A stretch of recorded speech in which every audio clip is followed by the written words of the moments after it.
तुम्ही पाहताय राज्यातील शेतकऱ्यांसाठी आजच्या महत्त्वाच्या ठळक बातम्या। शेतकऱ्यांसाठी डीबीटी धोरण बळकट करणार, कृषी मंत्री कोकाटे यांनी स्वीकारला पदभार।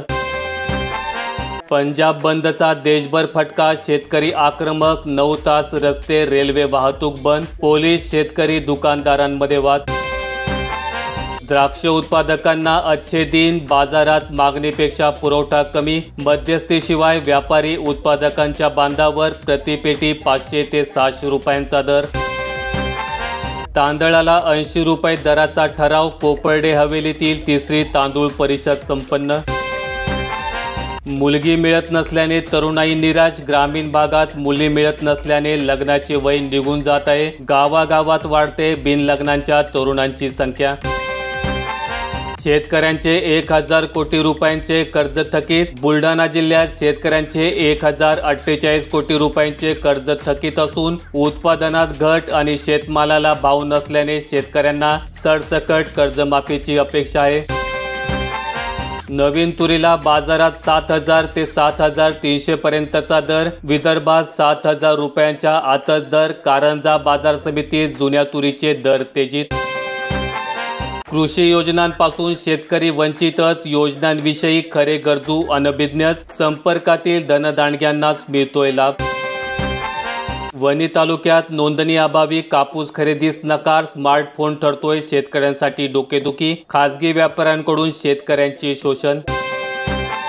शेतकऱ्यांसाठी दिवसा वीज कधी मिळणार, शेतकऱ्यांचा सवाल, मध्यरात्री पिके जगवण्यासाठी धडपड।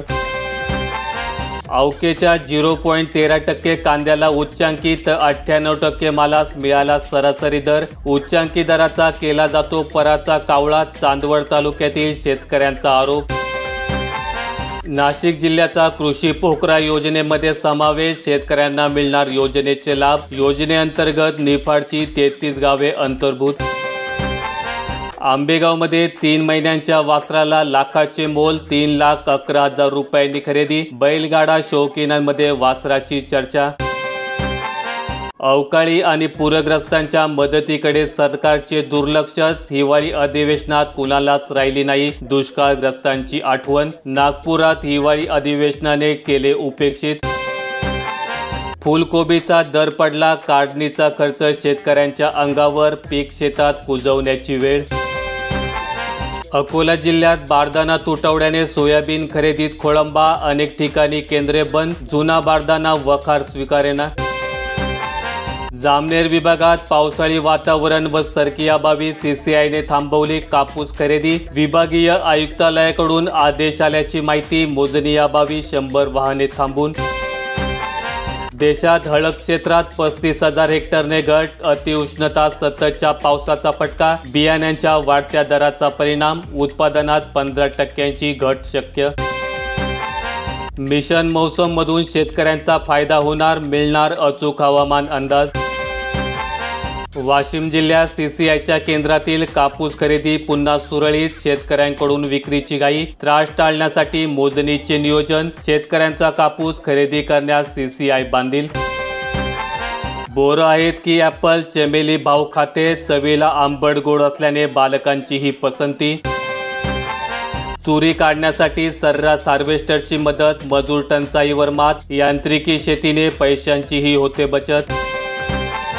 अकोल्याच्या 3000 शेतकऱ्यांना नोटीस, अतिवृष्टीची मदत परत देण्याचे सरकारचे आदेश। अतिवृष्टी अवकाळी पावसामुळे अकोला जिल्ह्यामध्ये मोठे नुकसान झाले, त्यानंतर शासनाने शेतकऱ्यांना अतिवृष्टीची मदत दिली, पण आता हीच मदत शासनाने परत मागवली। परभणी जिल्ह्यात 19,000 घरांचे सर्वेक्षण, प्रस्ताव 4000 जणांनाच, प्रधानमंत्री सूर्यघर मोफत वीज योजना, 1591 जणांनी भरले पैसे। दर जाहीर न झाल्यास वाहतूक रोखणार, स्वाभिमान शेतकरी संघटनेचे ऊस दरासाठी उपोषण, संघटना आक्रमक। आर्थिक अडचणीमुळे पुसद बाजार समिती 3 दिवस बंद, आर्थिक अडचणीचे कारण देत बाजार समिती चक्क 3 दिवस बंद ठेवण्याची वेळ आल्याचा आरोप होतोय। हिंगोली जिल्ह्यात आठवड्यानंतर सीसीआयचे कापूस खरेदी केंद्र सुरू, 1,500 क्विंटलपेक्षा अधिक कापसाची आवक। राज्याला केंद्राकडून 260 कोटी प्रधानमंत्री सूर्यघर योजना, छतावरील आणि सौर निर्मिती कामगिरीचे फलित, राज्यात 2.73 लाख घरी सौर ऊर्जा निर्मिती. आरफळ सिंचन योजनेचे आवर्तन सुरू, रब्बी हंगामाला गती. रब्बी हंगामासाठी कडेगाव, खानापूर, पलूस व तासगाव या 4 तालुक्यातील शेती पिकांना दिलासा देणाऱ्या आरफळ योजनेचे आवर्तन सुरू झाले. सोयाबीनचे हेक्टरी 5,000 रुपयांचे अनुदान मिळणार कधी? बंडारज तांदळी परिसरातील चित्र, सामूहिक खातेदार शेतकरी वंचित. सोयाबीनचे दर स्थिरच, वाशिम जिल्ह्यातील बाजार समित्यात आवक 18,000 क्विंटलवर, सरासरी 4,100 रुपये प्रति क्विंटल भाव. अतिवृष्टीची मर्यादेपेक्षा अधिक मिळालेली रक्कम परत करा, प्रशासनाचे आदेश. 2023 मध्येच अतिवृष्टी व अवेळी पावसामुळे नुकसानग्रस्त शेतकऱ्यांना शासनाकडून आर्थिक मदत करण्यात आली. आता मात्र 2025 उजाडायला आले असताना ही भरपाई मर्यादेपेक्षा जास्त दिली असल्याचा यंत्रणांना साक्षात्कार झाला. पाचोरा विभागात अवकाळीच्या दणक्याने शेतकऱ्यांच्या पिकांचे नुकसान, रब्बी हंगाम हातचा गेला. गहू, दादर, हरभरा पिकांना फटका. अवकाळीमुळे शेतकऱ्यांची चिंता वाढली. पैठण तालुक्यासह परिसरात तुरीच्या पिकांचे खळे करण्याची लगबग, हातातोंडाशी आलेला घास. अमरावती जिल्ह्यातील 635 परवानाधारक सावकारांनी 69,251 शेतकऱ्यांना 97.81 कोटी रुपयांचे कर्ज दिले. आजही अनेक शेतकरी खाजगी सावकारांकडून कर्ज घेतात. या कर्जाचा व्याजदर जास्त असतो. जालना जिल्ह्यातून तीर्थदर्शन यात्रेसाठी 800 लाभार्थी ठरले भाग्यवान. हाती रुपया नसतानाही देवदर्शन झालं, सर्वजण अयोध्येला जाणार. संकटात तरलं तूर पिकाला दरानं मारलं, 7 ते 7.5 हजारांचा भाव, 3,500 रुपयांची घसरण. बारदाना नसल्याने सोयाबीन खरेदीत खोळंबा, शेतकऱ्यांमध्ये नाराजी. गेल्या आठवडाभरापासून बहुतांश खरेदी केंद्रांना बारदाण्याची चणचण भासते. काही केंद्रांवरील खरेदी यामुळे ठप्प पडलेली आहे. नंदुरबार जिल्ह्यात 4 कोटींचा घोडे बाजार, सारंगखेडा यात्रोत्सव, तब्बल 900 घोड्यांची झाली विक्रमी विक्री. शेतकरी कर्जमाफीसाठी स्वाभिमानी बुधवारी देणार, जिल्हाधिकाऱ्यांना निवेदन. युवा आघाडीचे जिल्हाध्यक्ष अजित पवार यांची माहिती.